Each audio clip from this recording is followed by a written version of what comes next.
Elena Vasquez pressed her face against the cold window of the research station and watched the purple sunrise paint the alien sky.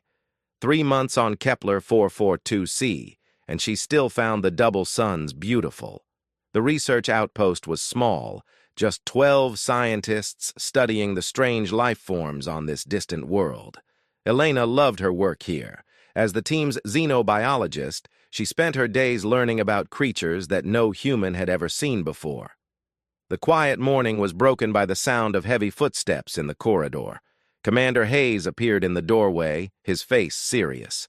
Behind him stood 2 figures in dark environmental suits. Elena could see the outline of weapons on their belts.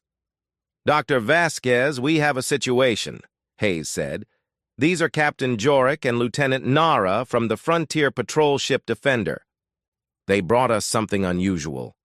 Elena turned away from the window. "What kind of something?" Captain Jorick stepped forward. His voice was rough, like he had been shouting for hours. "We found a ship drifting in space 2 days ago. Zelhari vessel. Everyone aboard was dead except for 3 cubs. The whole adult crew was gone. We think a plasma storm hit them." Elena felt her breath catch in her throat. The Zelhari were legendary across human space. 8 feet tall, covered in dark fur, with 6 powerful limbs and claws that could cut through steel. They were the most feared predators in the galaxy. Their homeworld was a nightmare of constant hunting and violence. Most humans had never seen a living Zelhari and hoped they never would. "You brought Zelhari cubs here?" Elena asked. "We had no choice," Lieutenant Nara said. Her voice was tired. "The nearest Zelhari world is 6 weeks away. These cubs are young. They need constant care or they will die. We cannot keep them on a patrol ship." Commander Hayes looked uncomfortable. "Elena, I know this is not your usual work, but you are our expert on alien life forms. We need someone to care for them until we can arrange transport back to Zelhari space." Elena thought about what she knew of the Zelhari. Every story she had heard painted them as monsters. They hunted in packs. They showed no mercy. They were said to eat their enemies alive. But she was a scientist.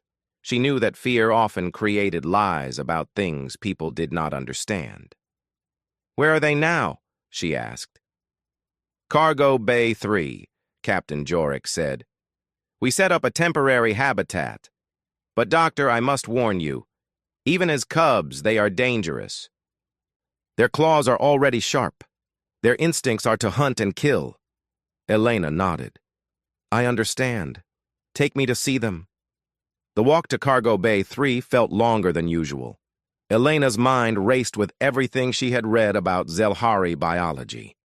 They were mammals, but their social structure was more complex than most pack animals. They formed emotional bonds that lasted their entire lives. They mourned their dead with ritual howls that could be heard for miles. The cargo bay doors slid open with a soft hiss. Elena stepped inside and stopped. In the center of the room, 3 small figures huddled together in a makeshift nest of blankets and heating elements. They were each about the size of a large dog, but their proportions were all wrong. 6 limbs folded awkwardly beneath them. Their fur was darker than she expected, almost black with silver markings. The moment Elena entered, all 3 cubs turned toward her. Their eyes were large and bright yellow, filled with fear and confusion. The largest cub, probably the oldest, moved protectively in front of the other 2. "How old are they?" Elena whispered. "Our best guess is 6 to 8 months, Lieutenant Nara replied. "In human terms, they would be like toddlers." Elena took a slow step forward. The cubs tensed, but they did not run. She knelt down and extended her hand, palm up, the way she would approach any frightened animal. The largest cub sniffed the air, then made a sound that was part growl, part whimper. "Hello there," Elena said softly. "I know you are scared. I know you miss your family. But you are safe now." One of the smaller cubs, the tiniest one, took a hesitant step toward Elena. Its siblings immediately moved to block its path, but the little one pushed past them. It approached Elena slowly, its nose twitching as it investigated her scent. Elena remained perfectly still as the cub came close enough to touch her hand with its nose. The contact lasted only a moment before the cub jumped back, but Elena saw something important in its eyes. Not hatred or bloodlust, but curiosity and desperate loneliness. "They are just children," Elena said, looking back at the others. "Frightened children who lost their parents." Commander Hayes shifted uncomfortably. "Elena, are you sure about this? If something goes wrong—" "Nothing will go wrong," Elena said with more confidence than she felt. "Give me access to the biological databases. I need to learn everything I can about Zelhari nutrition, sleep patterns, and social behavior, and I will need help setting up a proper habitat." Over the next several hours, Elena threw herself into research. She learned that Zelhari cubs needed high-protein foods every few hours. They required warm sleeping areas that mimicked the underground dens of their homeworld. Most importantly, they were social creatures who became depressed and sick if left alone for too long. By evening, Elena had transformed one of the unused laboratories into a temporary nursery. She installed heating lamps, brought in soft materials for nesting, and set up a feeding station. The cubs watched her work with growing interest, especially the smallest one. When Elena offered them their first meal, a specially prepared protein mixture, the cubs hesitated. The largest one stepped forward first, testing the food carefully before allowing the others to eat. Elena noted this behavior. Even as youngsters, they had a clear social hierarchy. As the days passed, Elena established a routine. She fed the cubs every 4 hours, cleaned their habitat, and spent time simply sitting with them. She began to notice their individual personalities. The largest, which she privately called Alpha, was protective and serious. The middle cub was playful and curious. The smallest was shy, but the most trusting. The breakthrough came during the second week. Elena was sitting quietly in their habitat when the smallest cub approached her and climbed into her lap. Its siblings watched nervously, but when nothing bad happened, they relaxed. Elena gently stroked the cub's fur, and it made a sound like a cat's purr, but deeper and more musical. "You need names," Elena said softly. She looked at each cub in turn. "Thrak for you," she said to the largest. It was a Zelhari word she had found that meant protector. "Zara for you," she told the middle cub, using a word that meant swift one. "And Kess," she said to the smallest, which meant little star. The cubs seemed to respond to their names. When Elena called to them, they turned their heads and made soft, chirping sounds. Other station personnel remained afraid of them, but Elena saw past their fearsome appearance to their true nature.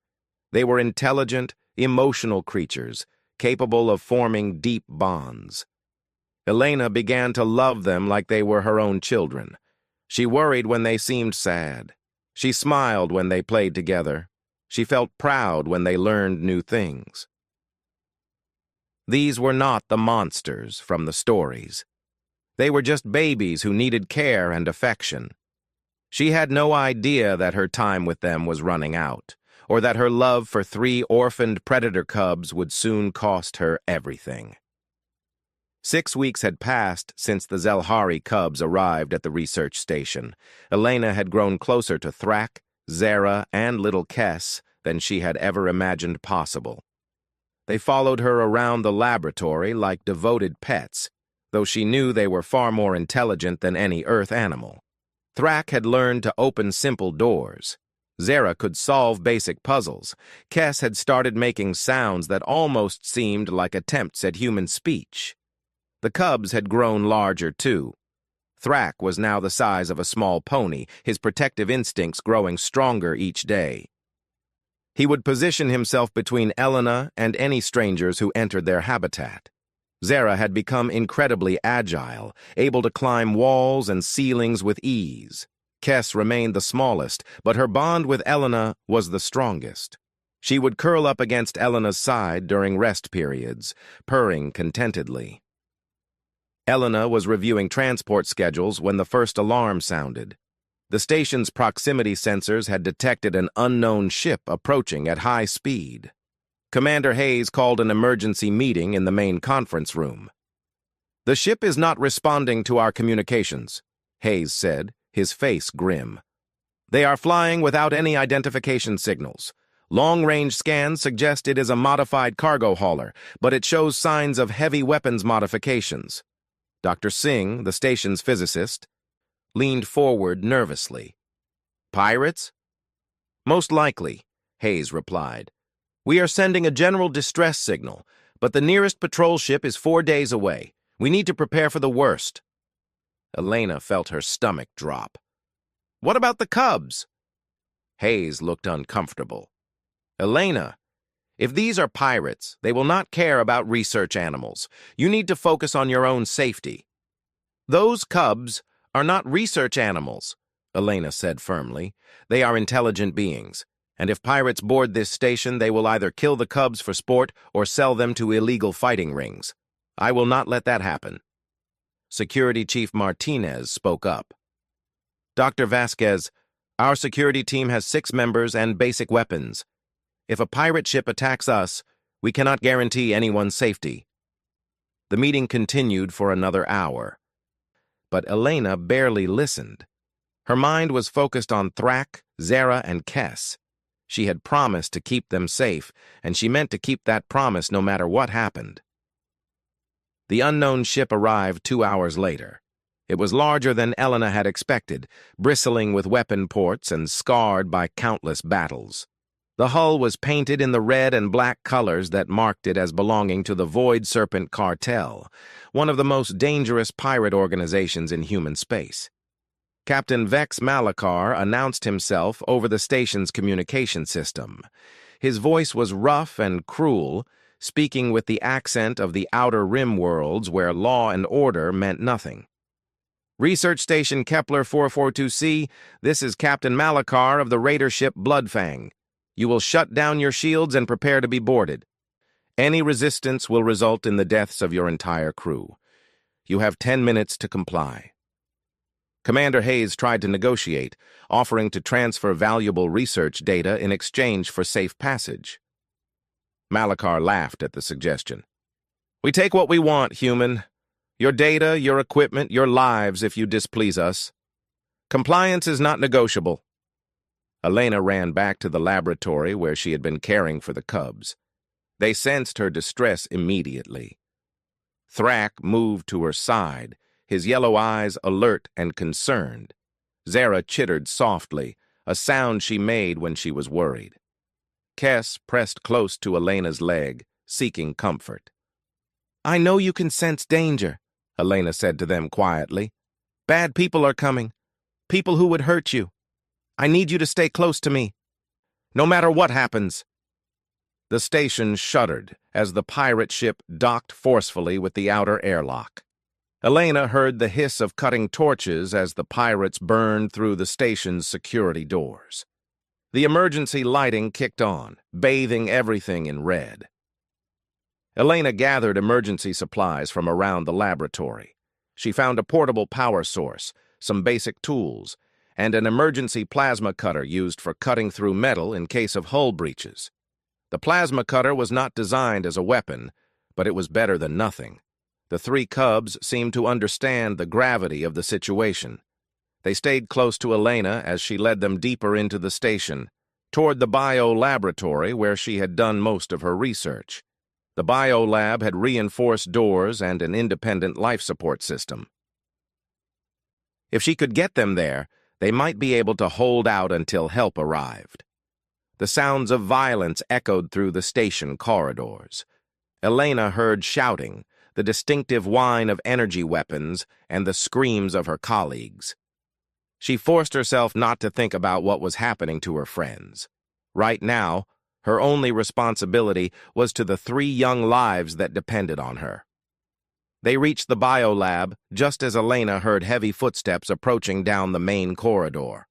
She quickly sealed the door and activated the lab's emergency lockdown protocols.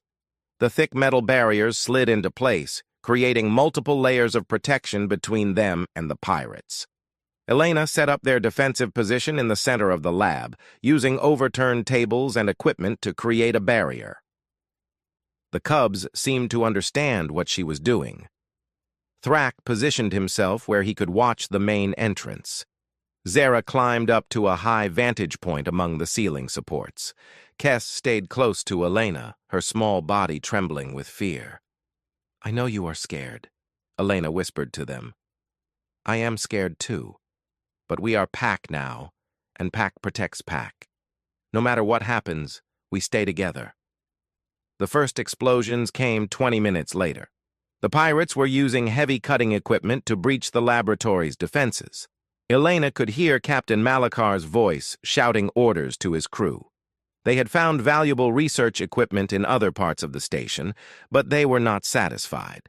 They wanted everything, including whatever was hidden behind the biolab's reinforced doors. Elena checked the plasma cutter's power cell. It was fully charged, good for maybe an hour of continuous use. She had never used it as a weapon before, but she had no choice. She thought about her parents back on Earth, about the peaceful life she had left behind to come to this distant world. She thought about her friends and colleagues, hoping they had found somewhere safe to hide. But mostly she thought about Thrak, Zara, and Kes. These three cubs had been orphaned once already. They had lost their birth parents to the cold vacuum of space. Elena would not let them lose another family to the violence and greed of pirates. The cutting sounds grew louder. Sparks began to fall from the laboratory door as the pirates burned through the outer security barrier. Elena estimated they had maybe 30 minutes before the defenses failed completely. She looked at each of her cubs in turn. Thrak met her gaze steadily, his young face already showing the noble features he would have as an adult. Zara gave her a soft trill of affection. Kes nuzzled against her hand, seeking reassurance that Elena freely gave. "Whatever happens," Elena said softly, "you three are the best thing that ever happened to me. You taught me what it means to love something more than your own life." The laboratory shuddered as the pirates breached the second security door. Elena gripped the plasma cutter tightly and prepared to fight for the three small lives that meant everything to her. She had no illusions about her chances. She was one human with an improvised weapon facing an unknown number of heavily armed pirates. But she had something they did not understand. She had love, and love could make even the weakest person stronger than they ever imagined possible. The final door began to glow as the pirates started cutting through it. Elena stood up, positioning herself between the entrance and her cubs. She activated the plasma cutter, and its blue energy blade hummed to life. "Come on, then," she whispered to the approaching enemy. "Let us see what you are made of." The final security door collapsed with a thunderous crash. Three pirates burst through the smoking opening, their weapons raised and ready. Elena had expected them to be human, but the first two were Coraxians, reptilian creatures with scales like armor and eyes that glowed red in the emergency lighting. The third was something she did not recognize. Tall and thin with too many joints in its limbs. Captain Vex Malakar entered behind his crew. He was a massive Coraxian, nearly 7 feet tall, with scars covering his face and neck. His weapon was a heavy plasma rifle that could punch holes through starship hulls. When he saw Elena standing alone with her small plasma cutter, he laughed. "One little human scientist with a tool," he said in his rough voice. "This is what caused us so much trouble?" "Captain, look at this," one of the other pirates called out. He had spotted the cubs behind Elena's makeshift barricade. "Zelhari young ones. These will bring good money in the fighting pits." Elena felt rage surge through her body. "You will not touch them." Malakar stepped closer, his weapon aimed casually at Elena's chest. You are in no position to make demands, human. Stand aside, and we might let you live long enough to watch your pets tear each other apart for our entertainment.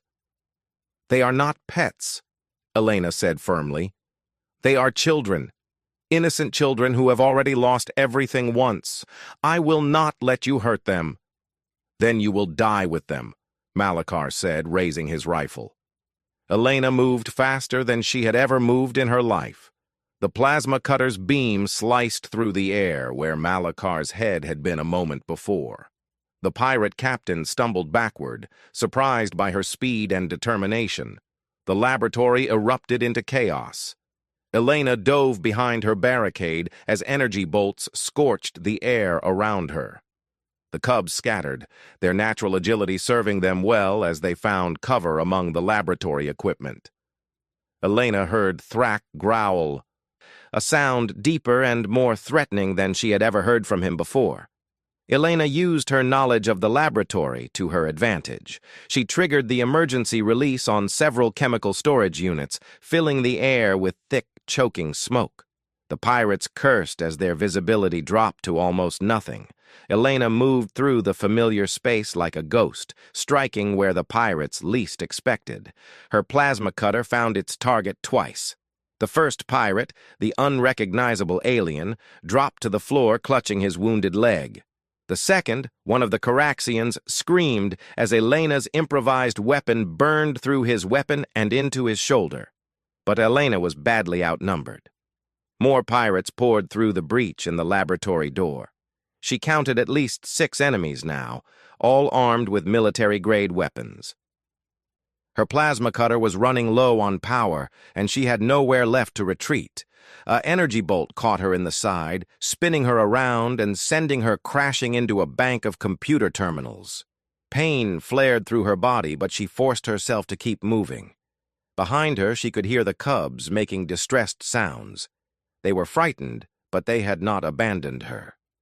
Elena triggered another emergency system, this time releasing the laboratory's automated fire suppression system. Streams of flame retardant filled the air, making it even harder for the pirates to see and breathe.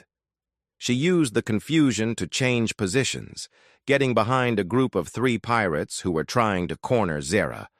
The plasma cutter slashed through the first pirate's weapon, then across the second one's back. The third spun around to face Elena, but Thrak leaped from his hiding place. The young Zelhari was no longer a helpless cub. 6 months of growth and the awakening of his predator instincts had made him formidable.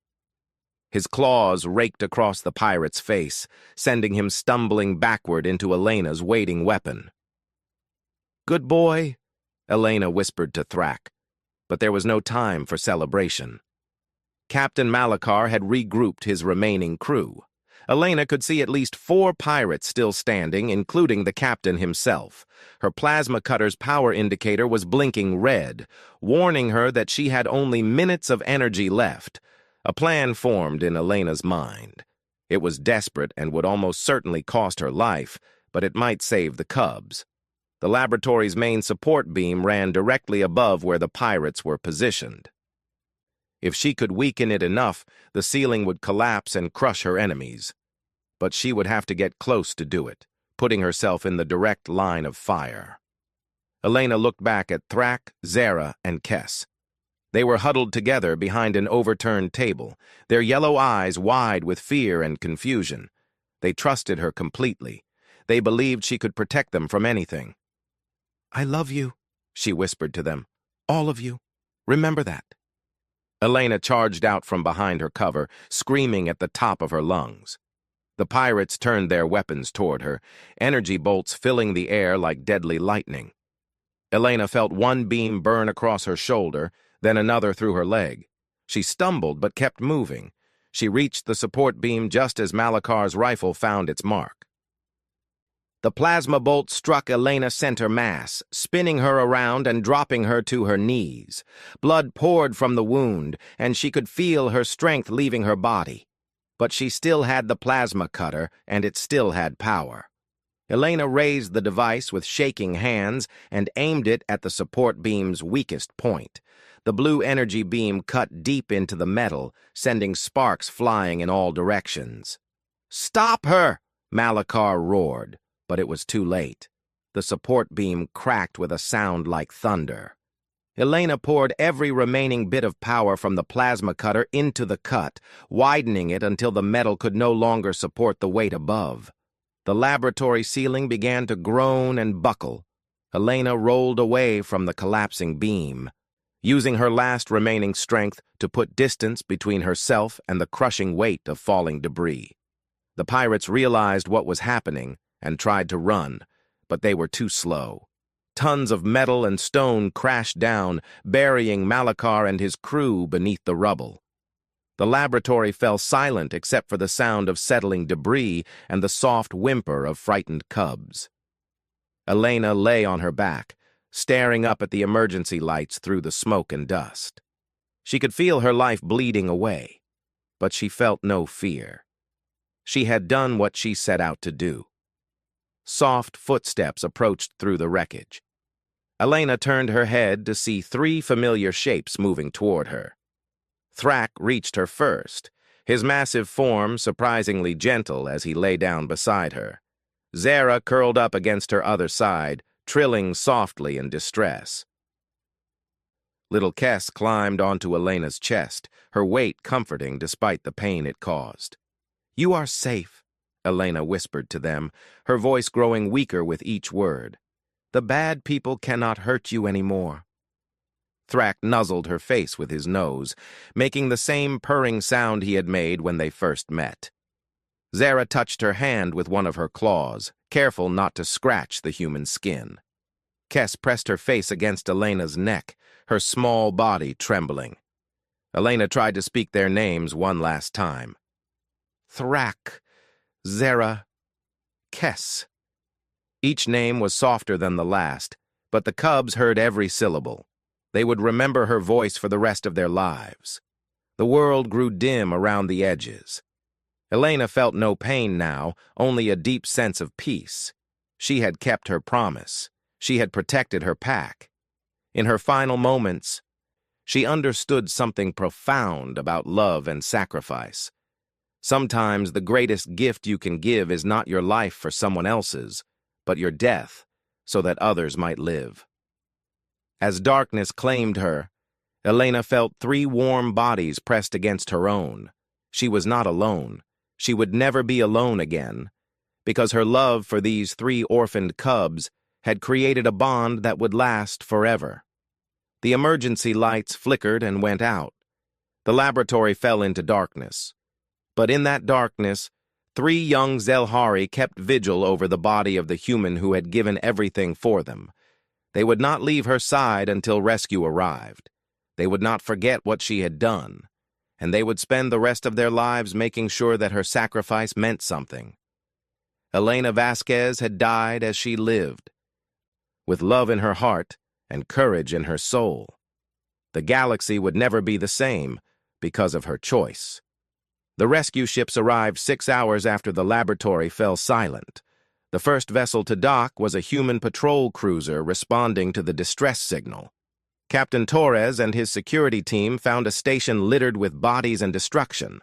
Most of the research staff had been killed during the initial attack, but a few had survived by hiding in storage compartments and maintenance shafts. The real surprise came when the second ship arrived. It was a Zelhari warship, sleek and deadly, painted in the ceremonial colors of pack leader Theron's hunting fleet. The massive vessel dwarfed the human patrol cruiser, its weapon arrays capable of destroying entire cities. Captain Torres was nervous about making contact with the Zelhari. First contact protocols existed, but they had rarely been used. The Zelhari kept to themselves, and most humans were grateful for that arrangement. When pack leader Theron requested permission to board the research station, Torres had little choice but to agree. Pack leader Theron was everything the stories had said and more. He stood 8.5 feet tall, his dark fur marked with silver scars from countless battles. His 4 arms moved with deadly grace, and his yellow eyes held an intelligence that was both alien and familiar. Behind him came a dozen of his packmates, all armed and ready for war. "We received the distress signal from our cubs," Theron said in heavily accented but clear human speech. "Where are they?" Torres led the Zelhari delegation through the damaged station to the biolaboratory. The collapsed ceiling had been partially cleared by rescue workers, but the scene of destruction was still overwhelming. Torres watched Pack Leader Theron's reaction carefully, ready to call for help if the massive alien became violent. But Theron's response was not what Torres expected. The pack leader stopped when he saw Elena's body, still surrounded by the 3 cubs who refused to leave her side. His ears flattened against his skull, and he made a sound deep in his throat that was part growl, part keen of mourning. "Tell me what happened here," Theron commanded. Torres explained what they had learned from the surviving station personnel and the security recordings. He described how Elena had cared for the cubs, how she had protected them during the pirate attack, and how she had died bringing down the laboratory ceiling to save their lives. As Torres spoke, something remarkable happened. Pack Leader Theron knelt beside Elena's body, his massive form suddenly gentle. He reached out with one clawed hand and touched her forehead, a gesture that was clearly significant in Zelhari culture. The 3 cubs looked up at their pack leader with eyes full of grief and confusion. Thrak, now the size of a large wolf, moved protectively closer to Elena's body. Zara chittered softly, a sound of deep distress. Little Kess, still the smallest, pressed herself against Elena's side as if she could somehow bring her human mother back to life. Theron spoke to the cubs in rapid Zelhari, his voice surprisingly gentle. Torres could not understand the words, but he could hear the tone of comfort and reassurance. After several minutes, Theron turned back to the humans. "This human female. She was not kin to our cubs by blood," he said slowly, as if choosing each word carefully. "But she became kin by choice. She protected Pack Young with her own life. This is the highest honor in our culture." "We had no idea she meant so much to them," Torres replied. "Dr. Vasquez was just doing her job." Theron's expression grew intense. "No, Captain. What she did was far more than any job. She chose to die so that our young could live. In our culture, such a choice creates a debt that can never be repaid." Over the following days, more Zelhari ships arrived in the system. Torres was amazed to see representatives from dozens of different packs, all coming to witness something he did not fully understand.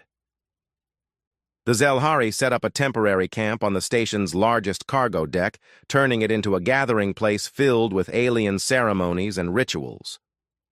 Dr. Sarah Chen, the station's anthropologist and one of the few survivors, worked with Torres to understand what was happening. She had studied Zelhari culture from a distance, but this was the first time humans had been able to observe their social rituals firsthand. "From what I can determine," Chen explained to Torres, "Elena has been declared something called Thaknala. It translates roughly to Guardian of the Pack. It's a title that has never been given to a non-Zelhari before." The cubs, now formally adopted into Pack Leader Theron's family group, had become central figures in the growing ceremony. They told their story over and over again, using a combination of sounds, gestures, and simple words that painted a picture of Elena's sacrifice for any Zelhari who would listen. Torres watched Thrak describe the final battle, his young voice growing strong as he imitated Elena's movements. Zara demonstrated her human mother's gentleness by carefully grooming one of the smaller pack members.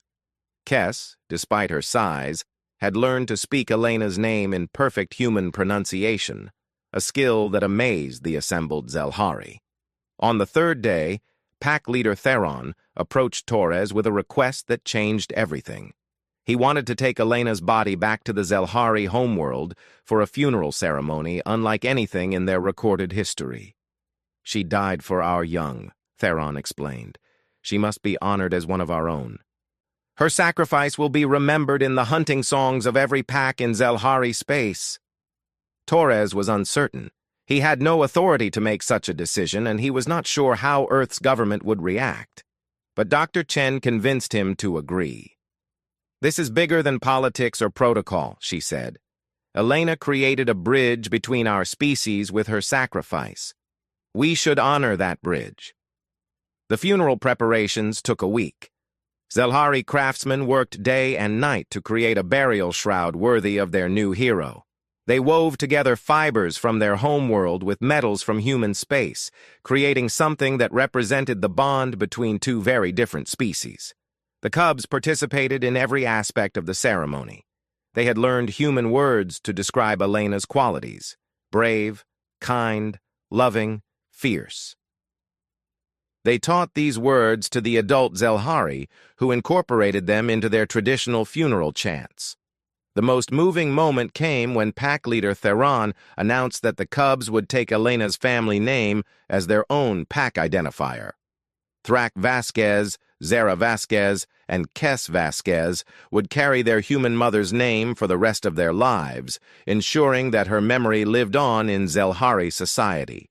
But the most significant development was Theron's declaration that Elena's sacrifice had created a new tradition in Zelhari culture. Every warrior would now carry a blade inscribed with her name, a reminder that true strength came not from the ability to kill, but from the willingness to die, protecting those who could not protect themselves. The ceremony concluded with a ritual that brought Torres to tears.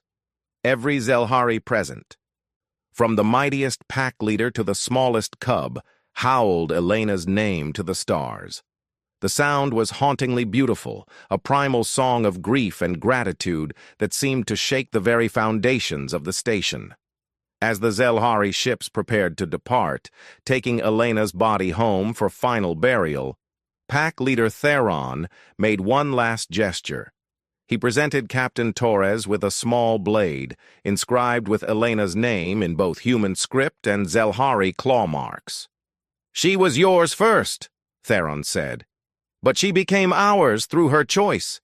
Keep this, so your people will remember what one human did for the children of another species." Torres watched the Zelhari fleet disappear into hyperspace, carrying Elena toward a destiny she never could have imagined. A simple xenobiologist from Earth was about to become a legend among the most feared predators in the galaxy. The three cubs pressed their faces against the viewports of their new home, watching the research station grow smaller behind them. They were leaving the place where they had lost their human mother, but they carried her memory with them like a sacred flame. Elena Vasquez was dead, but her story was just beginning. Across Zelhari space, in hunting lodges and warrior halls, pack singers would soon begin telling the tale of the small human who stood against impossible odds to protect three orphaned cubs. And in the years to come, that story would grow into something magnificent and strange, a legend that would change the relationship between humans and Zelhari forever. 5 years had passed since the incident at Research Station Kepler 442c. The story of Elena Vasquez had spread throughout human space and beyond, but nowhere had it taken root more deeply than among the Zelhari themselves. What had begun as a simple act of compassion in a remote laboratory had become the foundation of a new cultural tradition that spanned the galaxy. Captain Maria Santos of the Frontier Patrol ship Horizon received her first glimpse of this transformation during a routine inspection of the trade station orbiting Proxima Centauri. As she walked through the main commercial district, she noticed something unusual in one of the weapons shops. Behind the counter, displayed with obvious reverence, was a collection of ceremonial blades, unlike anything she had ever seen. The shopkeeper was a grizzled human veteran named Jack Morrison, who had spent 20 years trading with various alien species. When Santos asked about the blades, Morrison's expression grew serious. "Those are Elena Ka," he said respectfully. Zelhari ceremonial weapons. Every warrior in their society carries one now. Each blade is inscribed with the name Elena Vasquez and a passage from their sacred texts about protecting the innocent. Santos examined one of the blades more closely. The workmanship was extraordinary, far superior to anything humans could produce. The metal seemed to glow with an inner light, and the inscriptions were carved so precisely they looked like they had been written with a laser. "Why do they carry blades named after a human?" Santos asked. Morrison told her the story. He had heard it from Zelhari traders who passed through the station regularly. They spoke of Elena with a reverence usually reserved for their greatest heroes. To them, she was not just a human who had died protecting Zelhari cubs. She was the embodiment of everything their warrior culture claimed to value: courage, loyalty, and the willingness to sacrifice everything for those under your protection. Santos left the weapon shop with a Elena Ka blade of her own, a gift from Morrison, who said every human should carry a reminder of what their species was capable of achieving. She wore it on her uniform belt and was surprised by the reactions it generated during her travels. On a supply station in the Vega system, a group of Zelhari merchants approached her with obvious respect. They had seen the Elena Ka blade and wanted to hear her thoughts on the human female who had inspired its creation.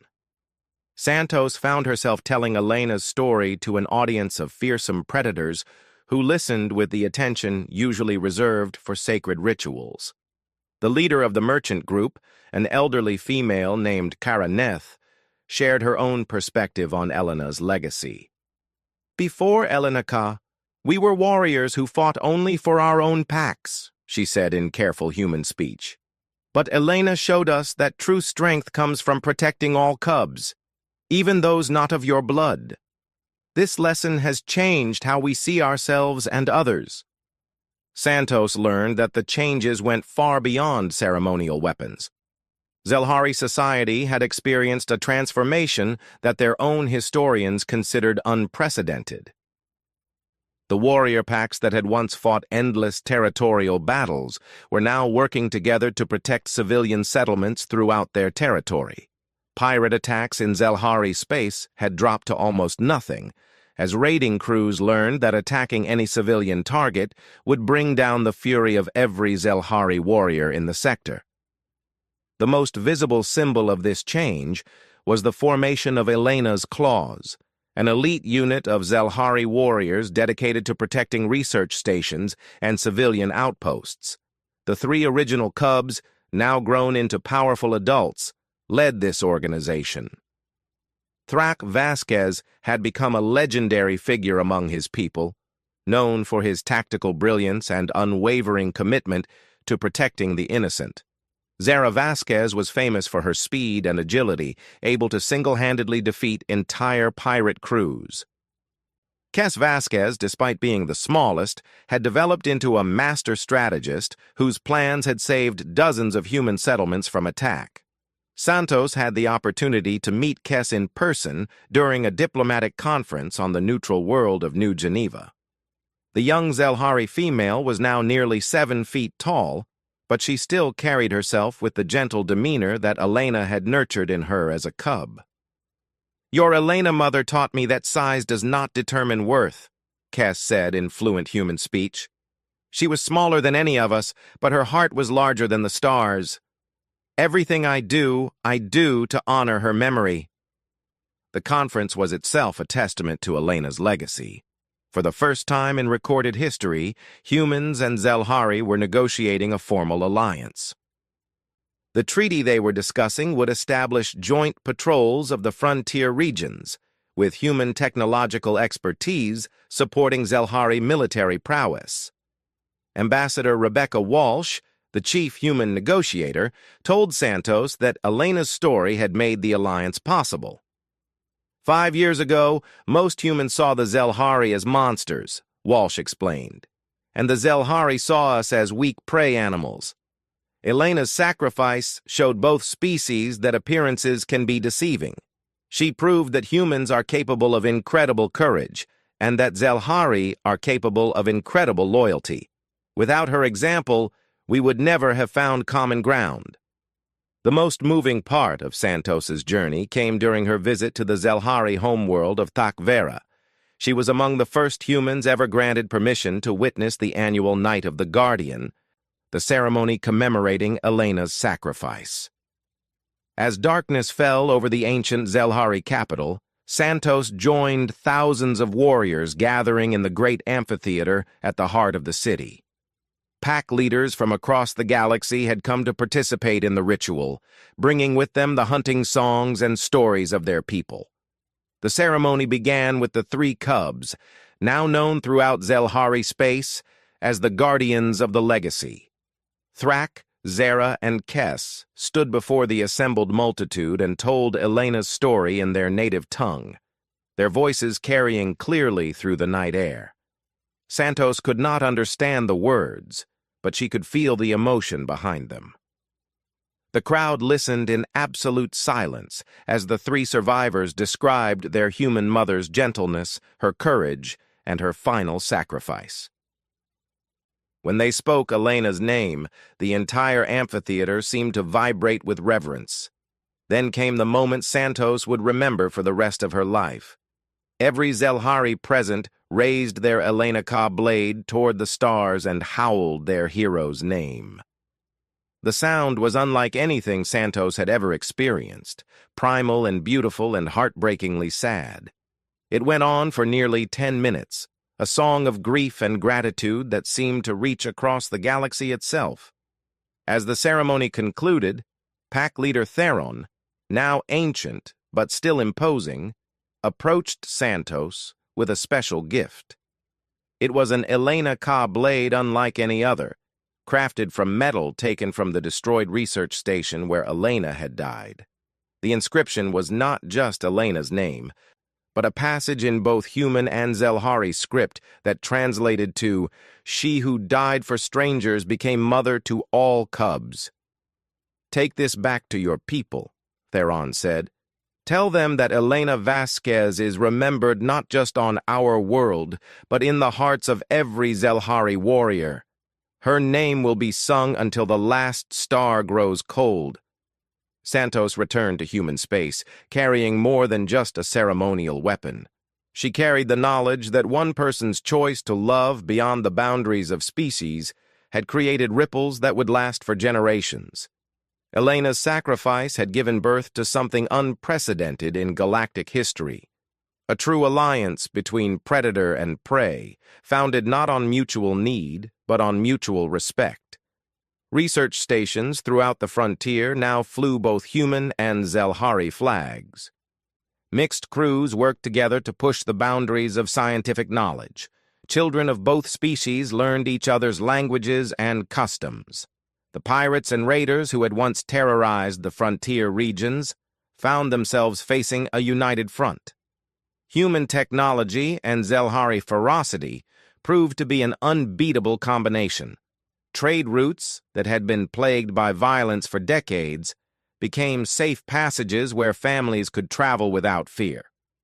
But perhaps the most important change was in how both species saw themselves. Humans learned that they did not have to be physically powerful to be brave. Zelhari learned that true strength came not from the ability to kill, but from the willingness to protect. Elena's example had shown them both that heroism was not about species or size or strength, it was about love, and the choices people made when love was tested by impossible odds. Every year, on the anniversary of Elena's death, humans and Zelhari gathered together in settlements across the galaxy.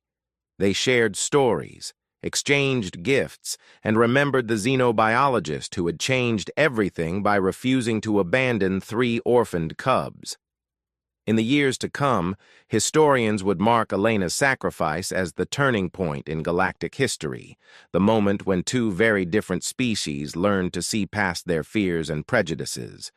But for those who had known her, she would always be remembered as something simpler and more profound, a woman who loved without conditions and died without regrets, proving that even the smallest person could cast a shadow that reached across the stars. Elena Vasquez was gone. But her legacy lived on in every blade that bore her name, in every partnership between human and Zelhari, and in every act of courage performed by people who remembered that true heroism meant protecting those who could not protect themselves.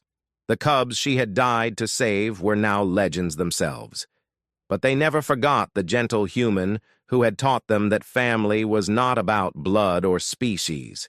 It was about the choice to love something more than your own life. And in the vastness of space, among the songs of ancient warriors, Elena's name would be remembered forever.